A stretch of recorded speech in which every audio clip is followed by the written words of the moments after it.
Have you ever wondered if you're in a starter marriage? Well, if you met your partner as a teenager and you got married just out of high school or even got married in college or in your 20s, then you might be in a starter marriage. All that means is it's in the first sort of stage of your adulthood, and it also means that it might not be your final relationship. So starter marriages are fantastic. They're full of romance, they're full of chemistry, they're full of lustiness, and they're actually a wonderful time to have children because women especially are at their prime and they have an ample amount of eggs and they're fertile and they have an easy time conceiving and labor and delivery is easier. So part of the way humans are in their 20s and in their teenage years is we have a drive to reproduce. There is that whole keeping the species alive time, and it's very exciting. And a lot of people do meet the first love of their life early on in their early 20s. So those starter marriages sometimes are short-lived, usually under 10 years and sometimes under even a year. But we learn so much during that time period. The reason why the divorce rate is so high, and it's in the high 60s in teenagers, mostly in 90% failure rate, but in the 20s, in the early 20s, might be about 68% divorce rate, is because we're not fully mature, meaning our frontal lobe isn't developed. The prefrontal cortex is what we have to our credit for decision making. Our frontal lobe helps us for long-term planning.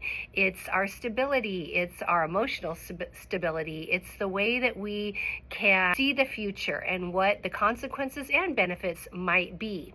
So our prefrontal cortex does not fully develop until age 26 to 29. A little bit later for men, actually, but for women as well. And that is when we can fully make mature decisions. The other thing that happens in our 20s is this is the time when we are figuring out who we are. We play many roles, we wear many hats, and we choose a lot of things that have to do with our identity. We figure out if we want to align with the way our parents did things.